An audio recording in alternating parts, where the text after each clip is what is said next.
بسم اللہ الرحمن الرحیم۔ شروع اللہ کے نام جو بڑا مہربان اور رحم کرنے والا ہے۔ السلام علیکم، میں اسلم رائی آپ سے مخاطب ہوں اور گزارش ہے کہ میرے حیرت قدہ نام کے اس چینل کو سبسکرائب کرنے کے ساتھ ساتھ اس کی جو تاریخی ویڈیوز ہیں ان کو لائک اور شیئر بھی کریں۔ آج کی ویڈیو میں ہمارا موضوع ہے طارق بن زیاد، عالم اسلام کے عظیم اور ناقابل شکست یہ بربر سالار سن 670 میں پیدا ہوئے۔ مورخین لکھتے ہیں کہ اس کی سیرت کا کمال اور اس کی گفتگو اور سلوک کا جمال اور لوگوں میں بڑا اسے ہر دل عزیز بنا دیا تھا اور بڑی نرمی سے لوگوں کے ساتھ پیش آنے والا، انصاف کرنے والا شخص تھا۔ چنانچہ جس طرح عبد الملک کے دور میں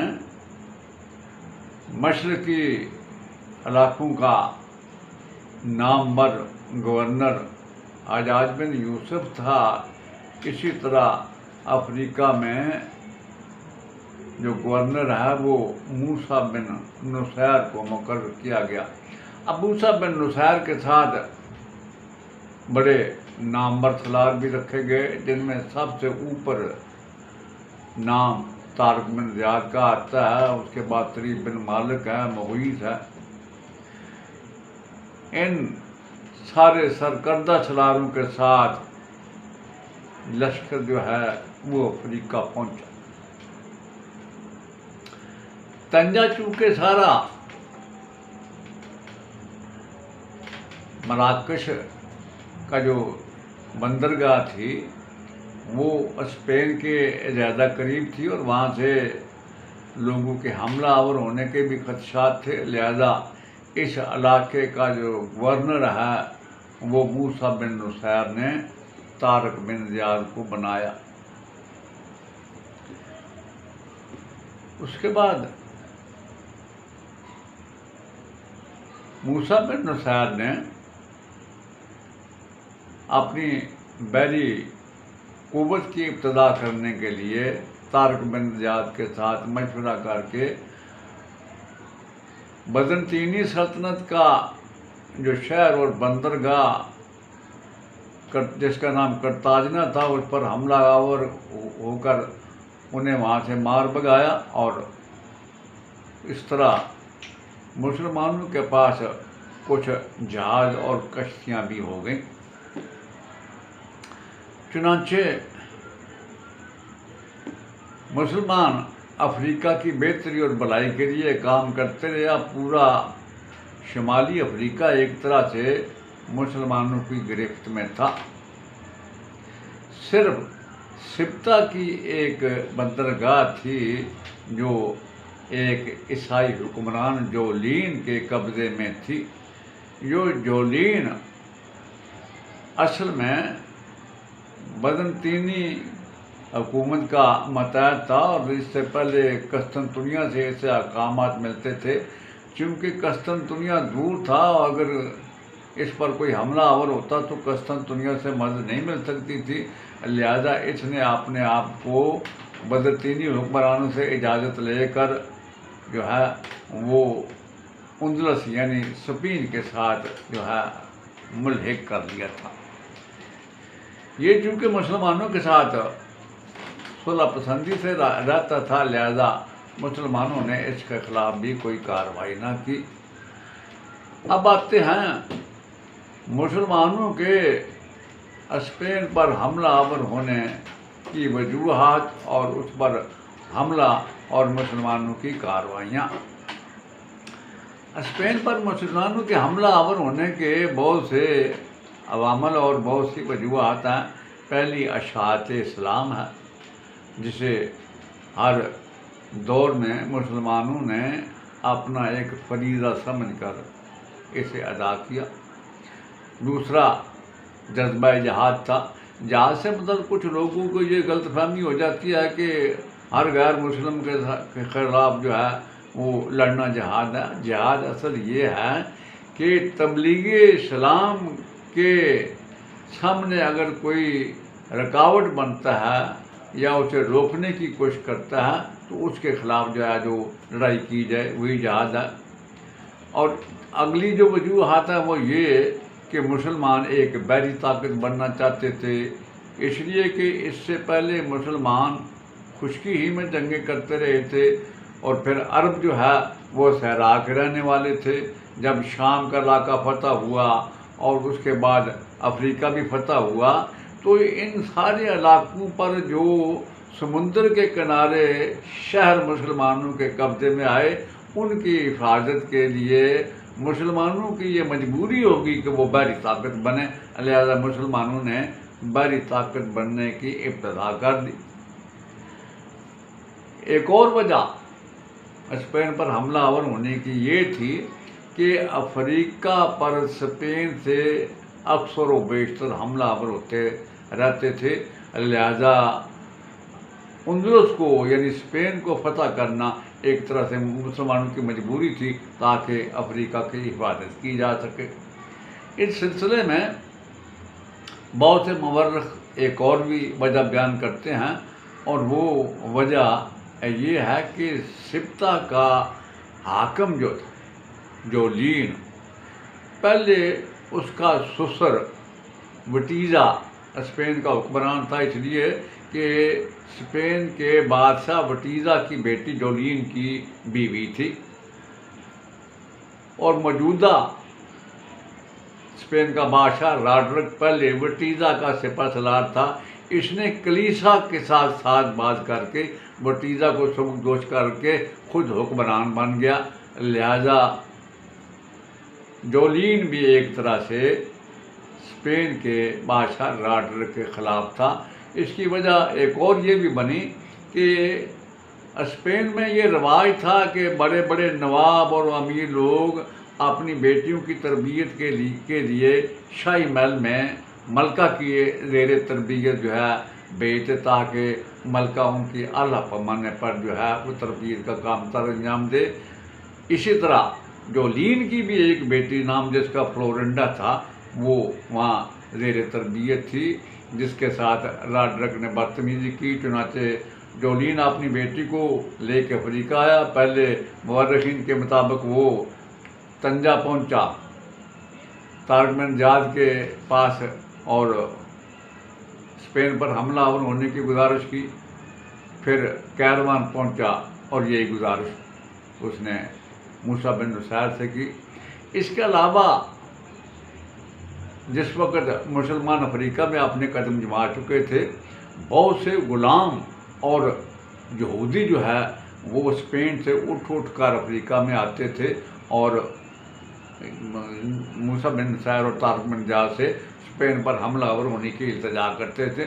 سب سے بڑی مجبوری جو تھی وہ یہودیوں کی، اصل میں اسپین کا سارا کاروبار یہودیوں کے قبضے میں تھا، لہذا کلیسا اور اسپین کے جاگیردار کسی نہ کسی بہانے جرمانہ یا اس طرح کے اور وجوہات پیدا کر کے یہودیوں سے مال بٹورتے رہتے تھے، جس کی بنا پر یہودی بڑے تنگ تھے۔ غلاموں کے ساتھ بھی کلیسا کا سلوک بڑا بے رحمانہ تھا، اس بنا پر جو ہے غلام اور یہودی چاہتے تھے کہ مسلمان اسپین پر حملہ آور ہوں۔ چنانچہ یہ عوامل جب مل کے سامنے آئے تو سب سے پہلے فیصلہ یہ ہوا کہ پہلے وہاں کے حالات کا جائزہ لیا جائے۔ اس کے لیے سب سے پہلے خلیفہ ولید بن عبد الملک سے اجازت حاصل کی گئی۔ اس کے بعد موسیٰ بن نصیر نے اپنے سالار طریف بن مالک کو 301 کے قریب لشکری دے کر کشتیوں میں روانہ کیا تاکہ وہاں کے حالات کا جائزہ لے اور لوگوں کے رہن سہن کے علاوہ وہاں کی جو عسکری حیثیت ہے اس کو بھی دیکھے۔ طریف بن مالک قادس کے پاس جس جزیرے میں اترا اور اس کی جزیرے کا نام ہی اس کے نام پر جزیرہ جو ہے وہ طریف پڑ گیا۔ اس نے وہاں کچھ علاقہ بھی فتح کیا اور وہاں سے کچھ مفید معلومات بھی حاصل کی۔ اس کے بعد وہ جزیرۃ الخضرا آیا، یہاں بھی کچھ علاقوں پر حملہ آور ہوا اور مزید معلومات حاصل کر کے وہ کامیابی کے ساتھ واپس آیا۔ یہ ساری معلومات اس نے موسیٰ بن نصیر اور طارق بن زیاد کے حوالے میں۔ چنانچہ اس کے بعد سب نے مل کے یہ فیصلہ کیا کہ اسپین پر حملہ آور ہونا چاہیے، لہذا 700 کا ایک لشکر عظیم سالار طارق بن زیاد کے حوالے کیا گیا، اور طارق بن زیاد کشتی میں اپنے لشکر کو لے کر 12 میل کا جو سمندر تھا افریقہ اور اسپین کے درمیان، اسے عبور کر کے جو ہے جزیرۃ الخضرہ پہنچا۔ جس پہاڑی کے پاس یہ پہنچا اس کا نام ہی اس کے نام پر جبل طارق مشہور ہو گیا، جس کو بعد میں یورپ والوں نے بگاڑ کے جبرالٹر کہنا شروع کر دیا۔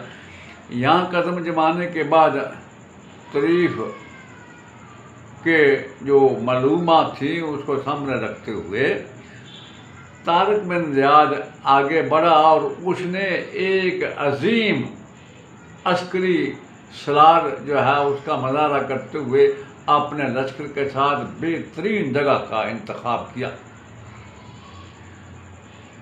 یہ رباط کی وادی تھی، جس کے سامنے دریائے رباط بہتا تھا، اور اس کے ایک طرف جھیل لا جندہ تھی، جسے البحیرہ بھی کہتے تھے۔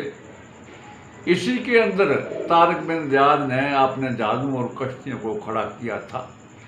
چنانچہ ایسا کرنے کے بعد طارق بن زیاد نے جس جگہ کا انتخاب کیا، پہلے اس نے یہ دیکھا کہ وہاں پانی وافر تھا، اور ساتھ ہی وہاں سے رسد بھی بڑی اچھی مقدار میں حاصل کی جا سکتی۔ اس کے بعد اس نے لشکر کو حصے کیے جو آس پاس کے علاقوں پر حملہ آور ہوتے رہے، اور کافی خوراک اور رسد کا سامان اپنے پاس جمع کر لیا۔ اس کے علاوہ مختلف علاقوں پر حملہ آور ہونے کے ساتھ ساتھ طارق بن زیاد نے جو ہے مقامی لوگ تھے ان کے لڑنے کا انداز بھی جان لیا، اور پھر اپنے پاس ساری ضروریات کی چیزیں جمع کر لی، تاکہ جب دشمن کی قوت سے ٹکراؤ ہو تو کسی چیز کی کمی نہ ہو۔ اور سب سے بڑا کام یہ اس موقع پر اس نے کیا، اور مخاطب کر کے کہا کہ کشتیاں جلا دو۔ چنانچہ جن کشتی میں لشکر لے کے طارق بن زیاد آیا تھا انہیں جلا دیا گیا۔ اس وقت اس علاقے کا جو مقامی حاکم تھا اس کا نام تدمیر تھا۔ اس نے بادشاہ کی طرف ایلچی بھجوایا۔ بادشاہ راڈرک اس وقت اپنے مرکزی شہر قرطبہ سے نکل شمالی اسپین میں ایک بغاوت فروغ کرنے کے لیے گیا ہوا تھا۔ تدمیر نے یہ پیغام بھجوایا کہ ہمارے ملک میں ایک قوم آئی ہے، اب یہ نہیں پتا وہ آسمان سے اتری ہے یا زمین سے پھوٹ پڑی ہے، لیکن وہ ایک ساحل پر آ کے قبضہ کر گئے ہیں اور بیٹھے ہوئے ہیں۔ یہ سن کر راڈرک کے پاؤں تلے سے زمین کھسکی، وہ فوراً اپنے مرکزی شہر قرطبہ آیا، اور جو ہے عام جنگ کا اعلان کر کے عام بھرتی شروع کر دی۔ ایک بہت بڑا، پہلے بھی اس پاس کافی بڑا لشکر تھا، مزید لشکر جو ہے بھرتی کر کے وہ دریائے رباط کی طرف آیا، جس کے سامنے طارق بن زیاد نے پڑاؤ کیا ہوا تھا۔ جنگ شروع ہونے سے پہلے طارق بن زیاد نے اپنے ساتھیوں کو مخاطب کرتے ہوئے جو تقریر کی وہ تاریخ کے اوراق میں سنہری حروف سے لکھی جانے والی ہے۔ طارق بن زیاد نے اپنے ساتھیوں کو مخاطب کر کے کہا، میرے عزیز بھائیوں سمجھ لو، اب تمہارے پاس یہاں سے بھاگنے کا کیا مقام ہے؟ تمہارے پیچھے سمندر ہے، تمہارے آگے دشمن ہے۔ یاد رکھنا، اگر تم آج بامرضی اور استقلال کے ساتھ اپنے کام کی ابتدا کرو تو یاد رکھنا کوئی قوم تمہیں شکست نہیں دے سکتی۔ بامرضی اور استقلال وہ دو قوتیں ہیں